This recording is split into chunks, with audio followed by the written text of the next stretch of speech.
thank you for the invitation to come along and speak today. I hope what I've got to say will be interesting. Hopefully it connects in ways with what you've heard from Suzanne already. Not necessarily intentionally, our presentations were obviously prepared separately, but we'll hopefully have time in the Q&As and the discussions to think about connections from the earliest part of life through midlife and later. So, I'm going to speak briefly. I'm aware my slot is the one holding us between now and lunchtime, so it means that there's an impetus to keep to my 30 minutes. So I'm going to speak about social connections and brain health. So my interests are the way in which our thinking skills develop and change, particularly how they develop and change when we're older, and what are the various risk and protective factors for that. And we're going to focus specifically on social connection because that's obviously one of the themes for today. So this is the setup. Apologies, I will start walking around. It's quite unusual for me to stand in one place, and I'll move that seat back because I will trip over it. So what do we mean by our thinking skills and how they change as we age, to get us started? What do we know about some of the ways that being connected with other people might be related to brain health? And I'm going to share just two very recent examples. I'm not going to go into lots of the detail. I'm not going to present lots of the information about those studies, but hopefully just a couple of examples to give you the flavour beyond the general summary that the other part of the presentation will cover. As we go through that, I'm going to use a survey we did in my team a few years ago now called What Keeps You Sharp. It was across the UK. It was people from the ages of 40 up to 98.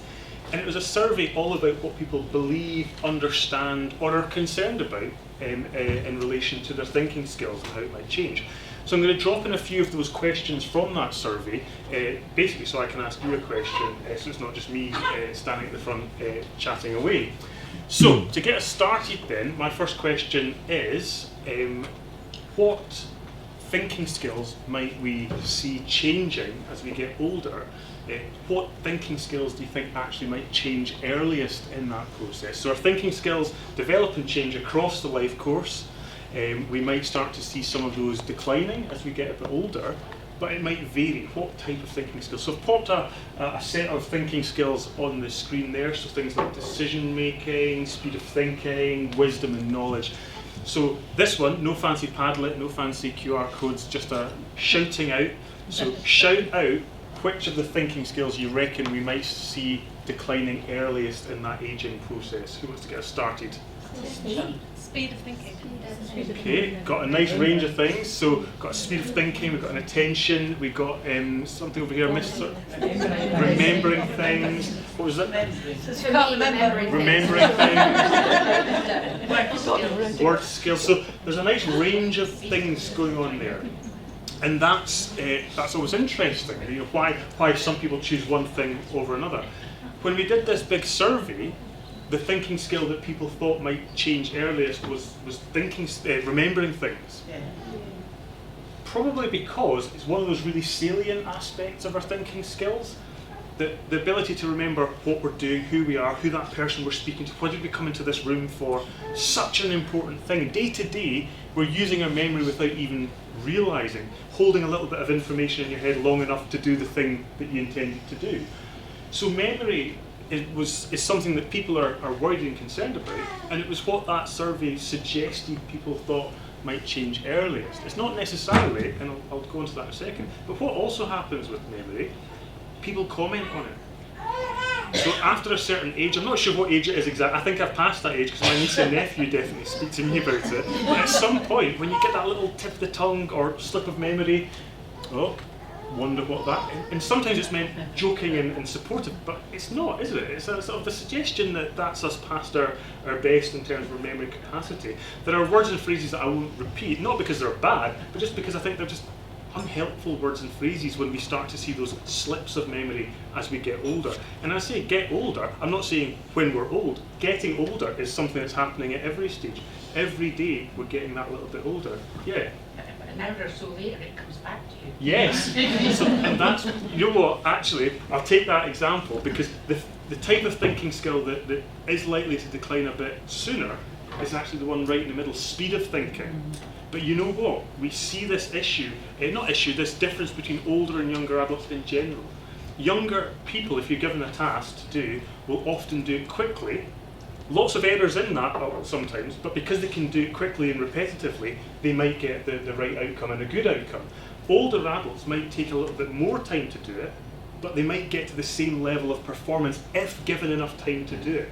So our speed of doing things might slow down, but what are we doing? We're calling upon a much larger repository of skills, a much larger repository of knowledge, of strategies.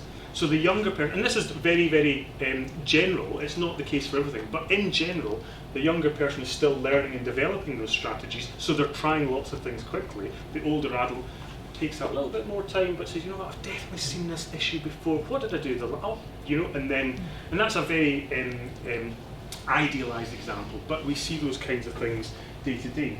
So thinking speed is the first of our thinking skills that might start to change. But let me try and frame that, what might be seen as a bit of a pessimistic message, into a positive message. So on this figure here, and I'll talk through it, so don't have to sort of try and interrogate it yourself immediately. What have we got? We've got ages along the bottom, so 25 up to 88. And these little dots are the average level of people's thinking skills across these different things. So we've got reasoning. What's that? That's sort of problem solving, coming to something new, thinking it through and solving that problem.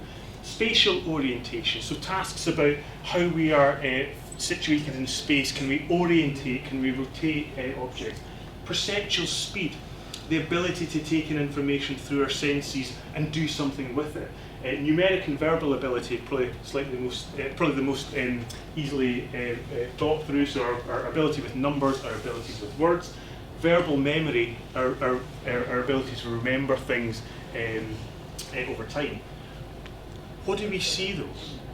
For most of our thinking skills, we actually see a good long period of continuing development or stability through midlife and into early older age.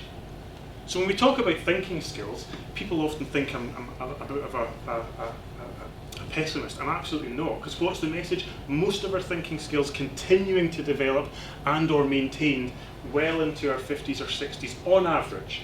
Okay, very important to say that on average. What's the outlier though? That one I mentioned a second ago. You see it, the green dotted one there, starts top left and sort of declines from the early 20s. So I teach undergraduate students, most of our undergraduate students, not all, but most of our undergraduate students, starting late teens or early 20s. They might sit in my class in their fourth year. It's all about aging. Aging, that's not relevant to me, is it? So class, you're already as fast as you're ever going to be. Suddenly the seats are sat up and the notebooks are out. So although our speed of thinking might peak and develop quite early, that's not a problem, because that's part of the developmental journey. So Suzanne gave us that idea of those early years being so important. What's happening in the earliest years? We are taking in so much information and we're responding to it. What does that speed of thinking allow us to do? It allows us to take in that information, process it and respond appropriately. Behind that, there's a whole range of skills being developed though, and that's what we then start to rely on more as we get into our early adolescence, into adulthood. We're not relying on the sort of first principles thinking. We're actually relying on the skills developed. So we sometimes call those speed of thinking type skills fluid abilities. The word fluid, the sense that they're changeable, malleable. What those fluid abilities do is develop early in the life course and then start to gradually change. But behind that, there's that whole range of other types of skills that come along. Our crystallized skills, the reason it's called crystallized, hard, fixed, solid. Once we've got our crystallized skills, they're there and we're continuing to grow. So actually, when we talk about thinking skills, first message, a lot more development and maintenance through adulthood than perhaps many people think about or assume. But with a bit of that sense that our thinking speed might be generally changing a wee bit earlier than we might have thought. Okay. In that survey then, we said to people, do you think it's possible to maintain or improve your brain health as you get older? very simple question in one sense. It's not necessarily, we had a slightly longer one, I've paraphrased them slightly for the slides. But we only gave people 3 options. Yes, no, not sure. So, question for the audience, and we can do it with hands this time so I can get a quick sort of straw poll. Question is, do you think it's possible for people to maintain or improve their thinking skills as we get older? So hands up for yes, hands up for no, hands up for not sure. Well, you tiny bit more optimistic, but not too much. I was actually quite pleasantly surprised. I didn't expect people to be as optimistic as this, but over 90% of that survey reckoned it's possible to improve or maintain. That to me is incredibly important, because you don't have to go that far back in the sort of research literature, but also in terms of public understanding, thinking that, it's all inevitable, we're all going to get some terrible changes in our thinking skills. But actually, people seem open to this possibility. So it was 100% in the room. You're even more optimistic, but the general public, I think, are pretty optimistic. Next question, though, do you know how to keep your brain healthy? So first question, do you think it's possible to do something? Most people seem to be saying yes. Next question, do you know? So same response format, yes, no, not sure. So hands up for yes if you think you know how to keep your brain healthy. Okay. Hands up for no. Hands up for not sures. And you know what? Even the people that said yes, their hand wasn't as sure. I'm going to count those as half yes. But you know what? You conformed pretty consistently to that sample. Remember, 3,000 plus people across the UK. Again, I think that's relatively positive news. Almost 60% reckon they know what might be good for brain health, but a reasonable chunky bit there, about a third, not sure. Okay. Now this is what people think. We've got other data to say, do they actually know? So asking someone, do you know about X, yes or no? Then you ask, well, tell us about it, and you find out, do they really know? So about 60% said, yeah, I think I know, and it's probably something similar in the room, but I think it's that yes rather than yes. So what have we got so far? Thinking skills develop and change across the life course. Some of them decline a wee bit earlier than we might expect, but that is not a problem because there's a whole range of skills that develop and maintain through adult life and into early older age. What do people think? People think it's possible to maintain and improve those things. Not quite as sure what to do, and that's where we've got lots of work to do, I think. Identifying what may be important and then doing something with it. So let's take this sort of idealised picture now and say, why is it so important to try and identify these things? So again, just a figure on the screen with age at the bottom, and it says cognitive function up this side there. That's just a general description, just your thinking skills in general. So the higher up that chart, the better you're thinking. This isn't real data, it's an illustration, a hypothetical thing. But why is the graph this time not just one single solid line? It's a big band. It's to highlight the fact that when we looked at those figures earlier, those graphs earlier, those were averages. But what does an average line hide? The variation that exists. What do we know? People are different. Everybody's different. So if we say, in general, your thinking skills develop at this age and change at that age, we're saying in general, but we'll all know people who maintain their thinking skills a lot longer than the average would suggest. But we also know people whose thinking skills might start to change earlier than we might expect. So that's what this figure is really illustrating, that idea that when we talk about thinking skills, although there are characteristic changes, there's going to be variation from person to person to person. And so this area of opportunity is all about trying to understand how much could we actually build our capacity throughout the early part of life and then maintain it. But let me just illustrate it a little bit with a wee person in the middle. So let's imagine that's us. Now obviously we'd all be at different ages, but let's pop ourselves in the middle there. So at any point in the lifespan, might there be things we could do that would give our thinking skills a bit of a boost? Build our capacity. So at any given point in the lifespan, whether you're in the sort of childhood or teenage years, whether you're early adulthood, middle adulthood, later adulthood, doesn't matter, but at any point in the lifespan, is it possible to give our thinking skills a bit of a boost? Or, to ask another question, at any point in the lifespan, from that point on, we're likely to see some change perhaps. Is it possible to find things that might slow down that level of change? So two different questions. Can we get a boost at any given point, or going forward, can we slow the nature of the change that we're likely to experience? That's the question that fascinates me and so many other researchers around the world. If we all changed in the same way, this would not be a question that anybody would be interested in asking. But because we see variation from person to person to person, it highlights lifestyles, behaviours, environmental factors, genetic factors. So many factors might be relevant. We want to identify what those factors are and then hopefully try and do something about it. It's not an academic niche question, it is a critical question. We're all, fingers crossed, going to be old people at some point in our lives. That is something to aim for and to cherish. Still decades to come, yeah, absolutely, still decades. But we want to aim for that, but we want to aim for a good, healthy, happy old life. So although I talk about thinking skills, why is it interesting and important? Because maintaining and holding on to our thinking skills allows us to be who we always were, to continue doing our hobbies, our interests, to be connected with our families, our societies, our communities, to add value and purpose to our lives and others. So although I'm talking about thinking skills, remember I'm not talking about thinking skills for the sake of them. It's what they allow and enable us to do. So that for me is super important. So what can we do to allow that wee person there to have the best opportunity to hold on to their thinking skills, to keep doing all the good, fun, interesting and valuable things.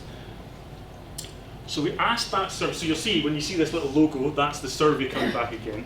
We said to people, what do you think might be important to maintaining and improving your thinking skills as you get? Now we gave people a longer list than this, but here's just a snapshot of it. So have a look at the list. So things like having a purpose, reading, learning new things, exercising, etc. We asked people for each of them to rate how important or not important they might be for thinking skills. So have a bit of a scan down the list. What do we reckon that sample thought was the most important to staying sharp as we get older? Again, just feel free to shout out what do you think's most, or what do you think this sample of things. So it's not your own personal belief, but getting enough sleep, you reckon might be important to that. Learning new things. Purpose, I heard socialising. So again, all got different thoughts and opinions there. I'm going to pop in the results. So remember, this isn't the results of what is the most important. This is what people believe might be most important. That really surprised me.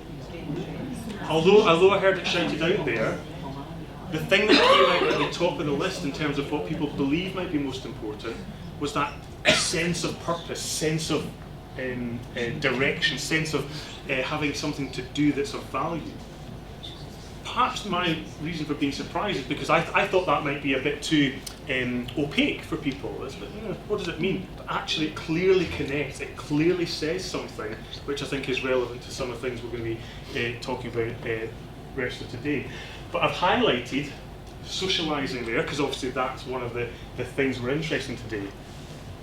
Remember, it's not saying that socialising is that important. This is how important that sample thought it was. So it's a wee bit lower than we might have hoped there. So what does that say? Not for the folks in the room, because you guys all know the importance of connection, connectivity, mutual support, etc. But people in general, the public, may still not actually have that much sense of how important social connection could be, not just to brain health, but to health and well-being in general. So I've popped that one up and highlighted because that's the one that we're thinking about as a sort of theme that threads all of today, although the focus is intergenerational connection and social connection more generally important. Now this figure here is one that comes from a report from a few years ago. So Professor Jill Livingston and a team of researchers scoured the research that had been done related to what might predict our likelihood of developing dementia, okay?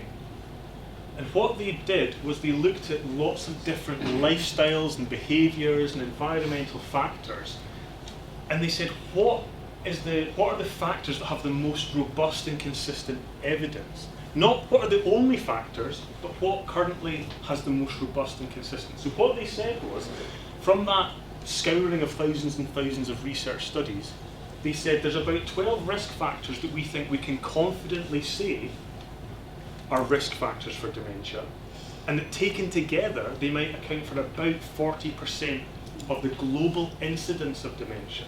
Let me put it the other way, because the authors talk about it in a couple of different ways.